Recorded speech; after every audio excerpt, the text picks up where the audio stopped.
Nos enseñaron que el martillo de los escoceses fue el arma de un conquistador. Pero la realidad es que solo fue el escudo desesperado de un rey aterrado por ver su corona arrastrada en el fango. Si el opresor estaba quebrado y asustado, ¿de quién nos estamos vengando realmente? Hollywood te vendió la farsa de un gigante invencible de casi 2 metros que aplastaba enemigos sin despeinarse. Te hicieron creer que Eduardo I de Inglaterra controlaba un imperio rico y estable listo para devorar a Guillermo Wallace y Roberto de Bruce. Pero las crónicas medievales ocultan un panorama patético. Este rey pasó su juventud encerrado en una celda por sus propios varones rebeldes. Heredó un trono en la bancarrota absoluta. Tuvo que saquear y expulsar a los judíos en 1290 para financiar sus tropas, y pasó inviernos enteros sitiado en Gales. Cada castillo que construyó y cada masacre que cometió, como la de Berwick, no eran muestras de poder, sino manotazos de ahogado de un hombre paranoico que sabía que su dinastía pendía de un hilo. Hoy en Eco de la Historia desmontamos la mentira del monarca más temido de la Edad Media para descubrir al verdadero Eduardo Piernas Largas. Un rey acorralado que pasó 35 años fingiendo una fuerza que jamás tuvo. Antes de pasar con el primer capítulo, te quiero invitar a que te suscribas, le des tu like al video y actives la campanita para que YouTube te notifique de nuestros futuros viajes por la historia. También a que lo compartas, para que más entusiastas conozcan la verdadera cara de Eduardo I y se enteren de que lo que Hollywood nos vendió es una total mentira. Ahora sí, pasemos con el primer capítulo. Para entender al monstruo, hay que ver el fango donde nació. Eduardo Piernas Largas no heredó un imperio poderoso ni un trono estable. Al contrario, creció viendo a su padre, Enrique III, arrastrar la corona inglesa por el suelo. Las desastrosas campañas militares en Gales y el cobro de altos impuestos provocaron la Segunda Guerra de los Barones. Los nobles ingleses se cansaron de los caprichos reales y decidieron ponerle un límite al poder de la monarquía mediante las disposiciones de Oxford. La tensión escaló tanto que el reino entero estalló en una sangrienta guerra civil. Las cosas salieron terriblemente mal para la familia real.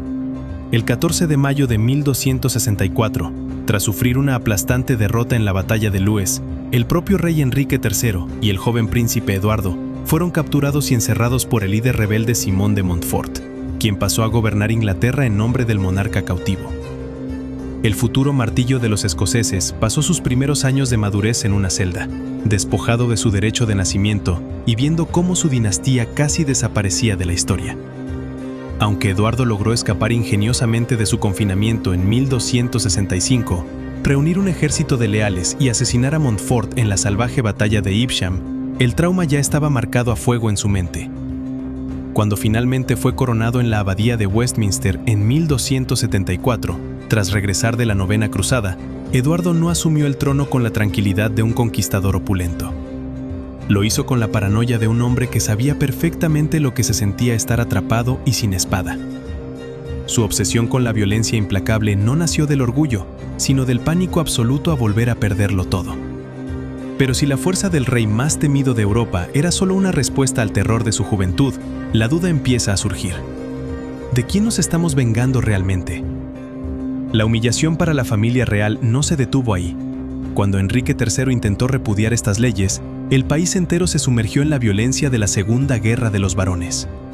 El joven Eduardo, fuerte, atlético y con una confianza ciega en sí mismo debido a sus éxitos en los torneos medievales, marchó a la batalla creyendo que el linaje real bastaba para aplastar la rebelión. Se equivocó por completo. El 14 de mayo de 1264, en los campos de Lewes, el ejército realista fue destrozado. El propio rey Enrique III y el príncipe Eduardo fueron capturados y desarmados en el campo de batalla. Simón de Montfort encerró al heredero legítimo en una celda, despojándolo de su dignidad y gobernando Inglaterra en su nombre. Pasar meses en el confinamiento, viendo cómo la corona de sus ancestros era pisoteada por sus propios súbditos, dejó una marca psicológica imborrable en la mente de Eduardo. Aunque el príncipe logró escapar ingeniosamente en 1265, aprovechando un descuido de sus captores durante una cabalgata, y posteriormente reunió a los leales para masacrar a Montfort en la sangrienta batalla de Evesham, el trauma de la vulnerabilidad jamás lo abandonó. Cuando finalmente fue coronado en la abadía de Westminster en 1274, tras regresar de la Novena Cruzada, Eduardo no asumió el trono con la arrogancia de un conquistador pacífico. Lo hizo con la paranoia de un hombre que sabía lo que significaba perder la libertad. Su obsesión posterior con el control absoluto, la creación de leyes estrictas como el Estatuto de Westminster y su temperamento feroz no eran muestras de una fuerza natural. Eran el mecanismo de defensa de un rey paranoico que estaba dispuesto a bañar el mundo en sangre antes de volver a permitir que alguien amenazara su seguridad. Si la leyenda del monarca más temido de la Edad Media nació del pánico y la humillación de un joven encerrado en una celda, la fachada del tirano invencible empieza a agrietarse. ¿De quién nos estamos vengando realmente? Con el trono inglés asegurado, pero rodeado de desconfianza, Eduardo entendió que para evitar una nueva rebelión interna, debía proyectar una imagen de poder absoluto fuera de sus fronteras. Gales se convirtió en la víctima perfecta para su campaña de distracción. Llywelyn ap Gruffydd, el gobernante galés, confió ciegamente en las debilidades que la corona inglesa había mostrado en el pasado y cometió el error fatal de negarse a asistir a la coronación de Eduardo.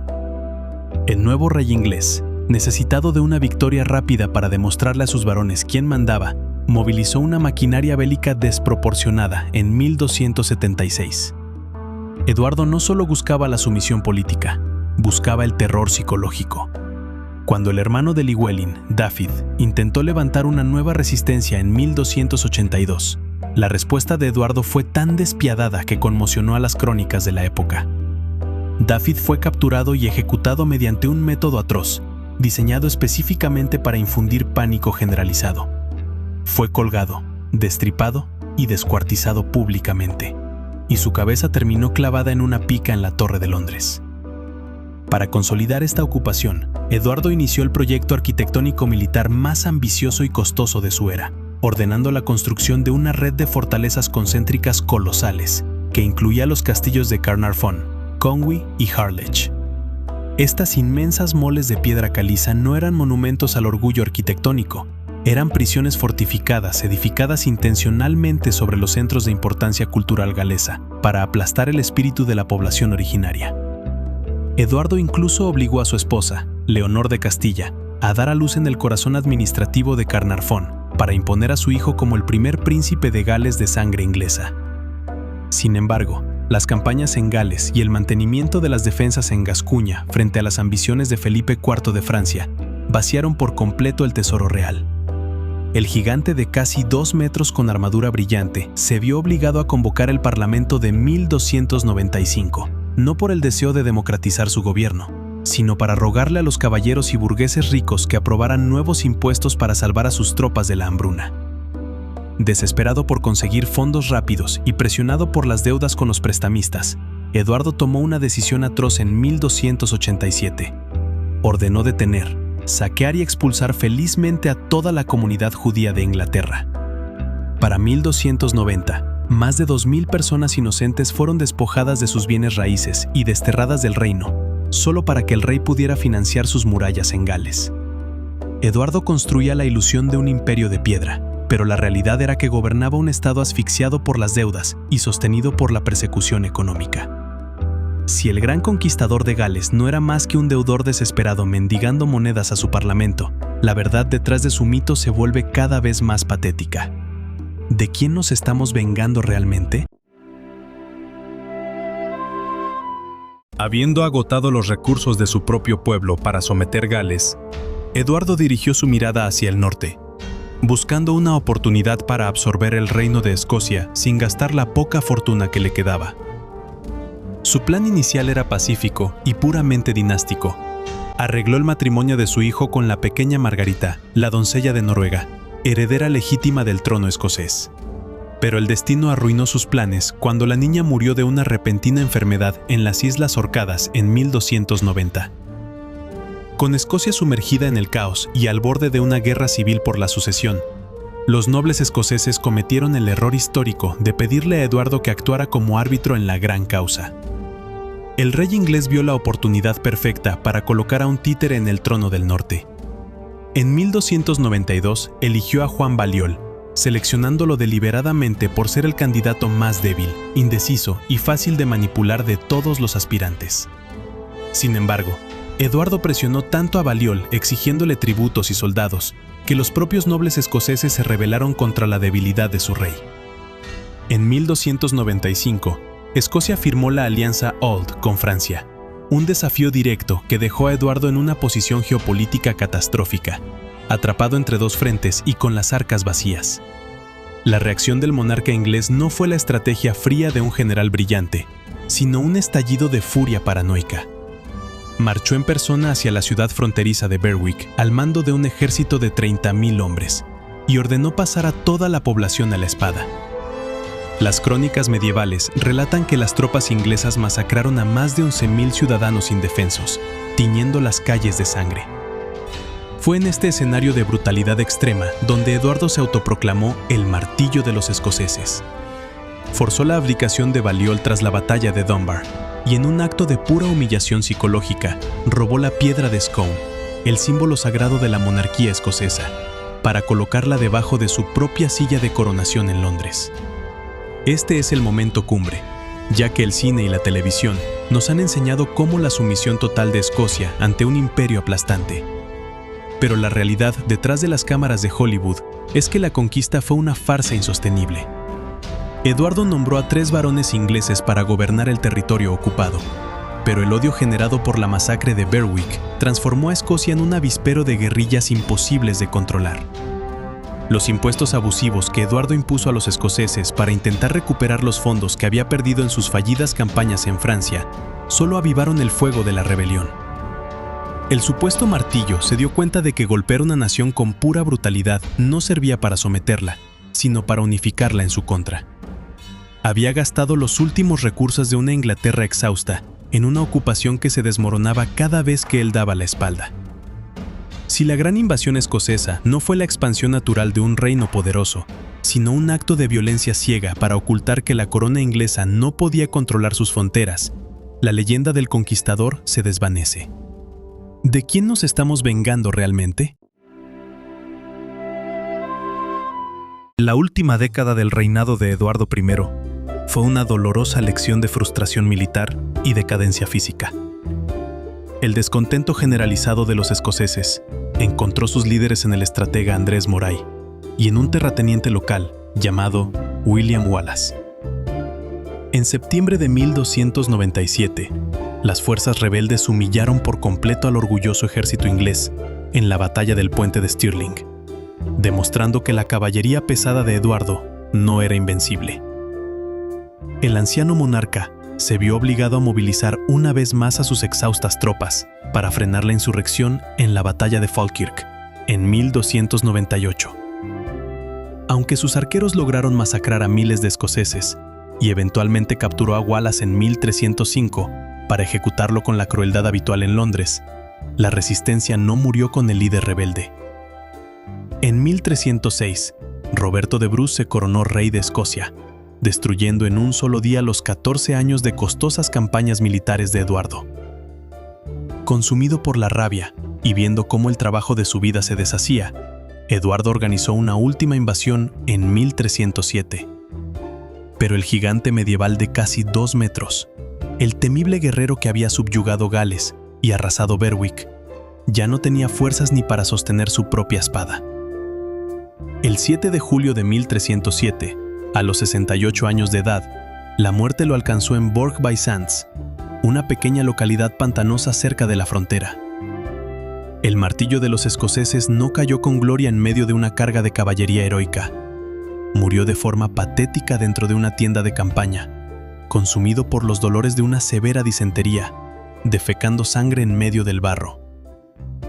Antes de dar su último suspiro, ordenó que en su tumba de piedra gris se esculpiera una advertencia para su hijo. Eduardo I, martillo de los escoceses, mantengan la fe. Sabía perfectamente que la farsa estaba a punto de terminar. Su sucesor, Eduardo II, heredó un reino al borde de la quiebra, una nobleza inglesa profundamente resentida por los años de tiranía fiscal y un ejército desmoralizado. Solo 7 años después de la muerte del viejo rey, La ilusión del poder inglés se hizo pedazos por completo cuando Roberto el Bruce aplastó a las tropas inglesas en la histórica batalla de Bannockburn en 1314, expulsando definitivamente la influencia de Londres y consolidando la independencia de Escocia. Los 35 años de brutalidad de Eduardo Piernas Largas, las ejecuciones masivas, la expulsión de poblaciones enteras y las deudas que asfixiaron a su propio pueblo, no sirvieron para construir un imperio duradero.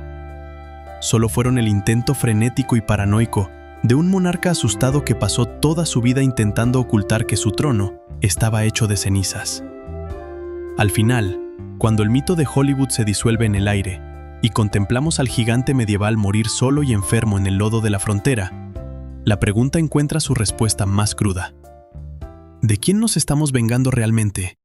Al final del viaje, la gran pregunta que nos planteamos al inicio encuentra su respuesta más cruda y realista. ¿De quién nos estamos vengando realmente al desear la caída del martillo de los escoceses? No nos estamos vengando de un imperio imponente ni de un titán conquistador invencible. Nos estamos vengando de la farsa de un hombre profundamente asustado. El dato más revelador que descubrimos en esta historia es que el monarca más temido de la Edad Media pasó toda su vida arrastrando el trauma de su juventud, cuando fue capturado y encerrado en una celda por sus propios nobles rebeldes. Toda esa brutalidad posterior, los castillos carísimos en Gales, la expulsión forzada de los judíos en 1290 para pagar sus deudas, y la terrible masacre de Berwick no eran demostraciones de un poder absoluto, sino los manotazos de ahogado de un deudor paranoico que usaba el terror extremo para tapar que su trono estaba hecho de cenizas. Hollywood nos vendió el mito de un gigante indestructible, pero las crónicas medievales nos devolvieron la imagen patética de un anciano muriendo por disentería en una tienda de campaña llena de lodo. Su supuesto imperio se desmoronó solo 7 años después en Bannockburn. Al final, el martillo de los escoceses nunca fue el arma de un opresor poderoso, sino el escudo desesperado de un rey acorralado que pasó 35 años huyendo de su propio fango.